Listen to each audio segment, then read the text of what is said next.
Hi, we are back with our second video for Unfiltered HR. I am Jen Strait with Complete Payroll. And I'm Emily Martin with Ale HR Partners. And we are at Ebenezer Ale House in West Seneca. And we are going to give a little cheers here. Mm-hmm. Thank you for hosting, Ebenezer. Mm-hmm. This is very important to have as part of our series. I like that we made that the VIP. Makes the unfiltered happen. That's right. That's why it's called Unfiltered. Okay, so today we're going to talk about the hiring and recruitment crisis that so many employers are having right now. Yeah, absolutely, Jen. So I don't know about you, but when I talk to my clients, it seems like regardless of the industry or the company size, everyone's struggling with just getting people to apply, let alone being able to hire people, getting them to show up to interviews. So we thought it would be helpful today to provide just kind of 4 easy tips for things that you could do that are kind of low-hanging fruit that maybe if you're not doing, you could start doing and move the needle a little bit on tackling your hiring crisis. Sure. And the first tip is, where do I start? There are so many different, job boards and what do people put ads in the newspaper anymore? I see a lot of Facebook ads that people, not even ads, but just posts that they're hiring. Sure. What would you suggest the first thing they start with? Yeah, I mean, those tips are good. Social media obviously is, alive and well and out there. But in my opinion, if you're not posting on any of the job boards, specifically Indeed, then you're probably not doing the best that you can. So Indeed's kind of, I would say, the ubiquitous place that people post jobs now. I think if anyone's looking, they go on there at least. And also that pushes out to a lot of other places. So at least post on Indeed.com. You don't need to pay. You can do it for free. You can sponsor it if you want. But again, really low-hanging fruit tip to get your job in front of more candidates. I think that's a great point that it pushes out to other places because the second theory here is job recruiters. Mm-hmm. So do job recruiters look at Indeed? Not only, the people that are looking for jobs, but job recruiters themselves. Yeah, so if you're not connecting with placement agencies, whether it's refugee agencies or, veteran agencies or other agencies, that would be a good idea. They might be looking on Indeed, but taking a look and considering those other resources that you maybe haven't used before is another great opportunity. Maybe schools, if your jobs apply to maybe summer jobs or students, that would be a good idea as well. Awesome. So once you have some employees or some candidates, I should say, come in for an interview, do you have any suggestions of what employers can offer? I mean, things, sign-on bonuses, things like that? Yeah, so that's another thing. If you are posting your jobs, you might want to consider throwing in there that you're doing a sign-on bonus just to set yourself apart from the other employers. Also, maybe sweetening the deal for your current staff to refer people by offering referral bonuses. If it's something you haven't done in the past, start doing it. If it's something you have done, maybe increase it for this temporary period of time where you need to drive more traffic. That's a great idea. Having your current employees have a referral incentive as well because their name is on the line and they're going to be bringing in good candidates. They're hopefully. kind of doing a screen, right? They're kind of doing a screen themselves. So you think that would be, at least one step up than just hiring someone that wasn't referred or anything like that. So, yeah, absolutely. Do you have...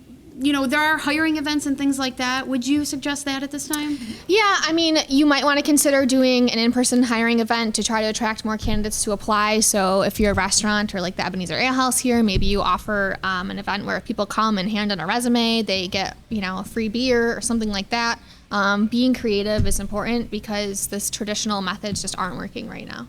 Yeah, absolutely. Well, being creative is the number one key. Yes, yes. That should be the theory of 2020, and now it's still going into 2021. Yes. So, all right, let's go into the second tip, and I think that's time to have a drink. You as well, everyone who's watching. All right, Jen. So something I see that is super low-hanging fruit for a lot of my clients. Fruit? Yes.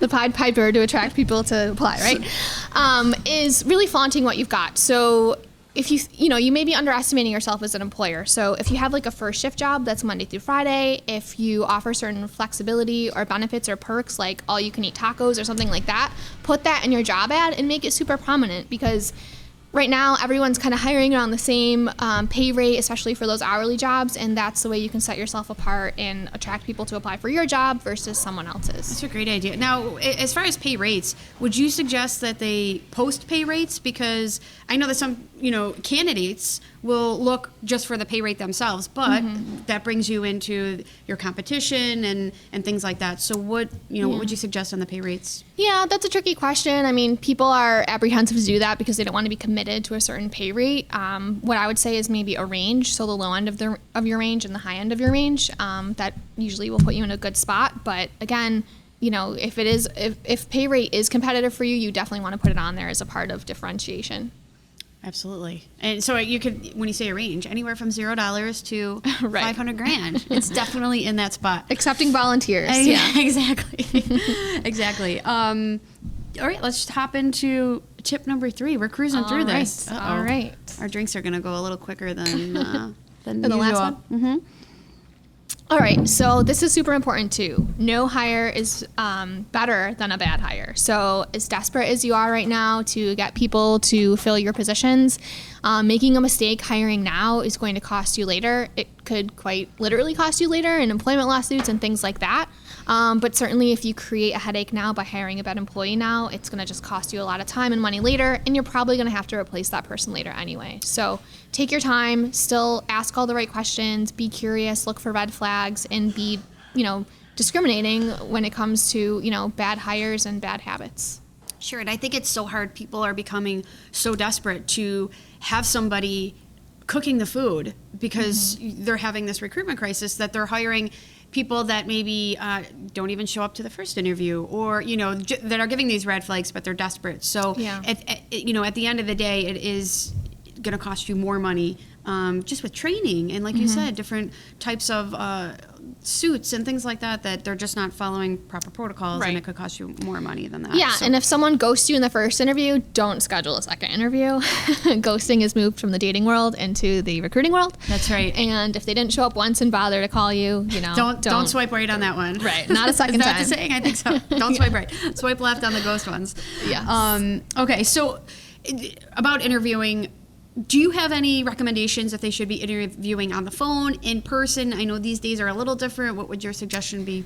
Yeah, I mean, doing a minimal phone screen in the beginning is a good idea, just to not waste your time of having the person come in, and usually in-person interviews are longer.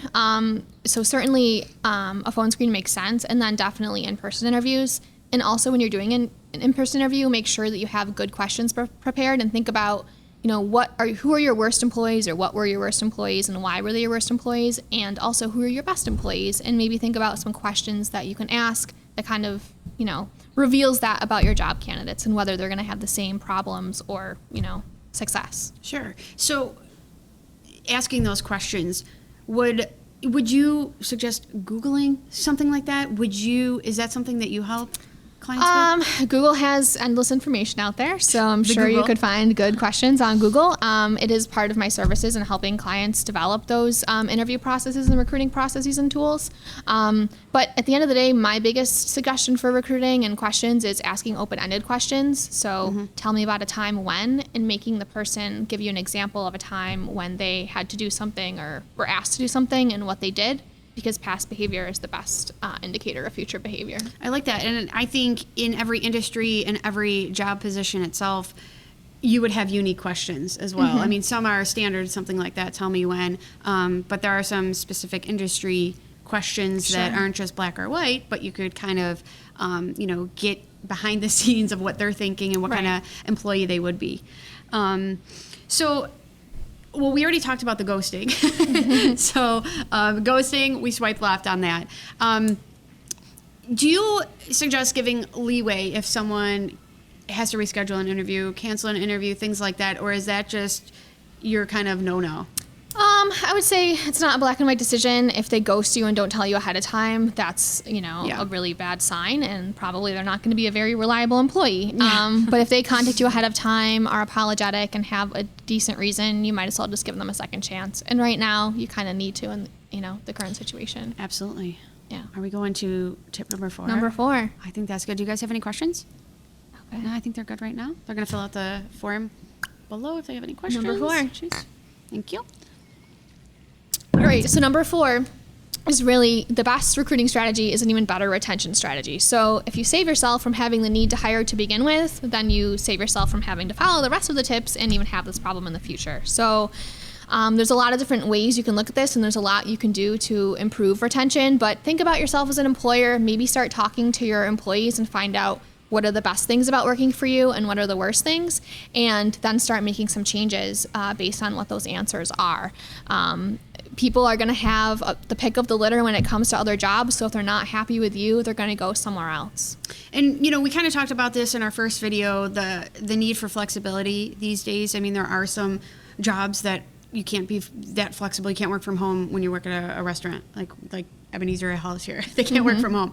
So, but flexibility is important. Benefits are very important. I was just talking to one of my benefit partners, and they offer not only health benefits, but other benefits that employees may not think about. Sure. And it doesn't cost the employer money necessarily. It's just something that they could offer their employees, and I think it's very important to get that across to their employees and have the employees fully understand what kind of cost it is costing the employer in those cases, like health benefits.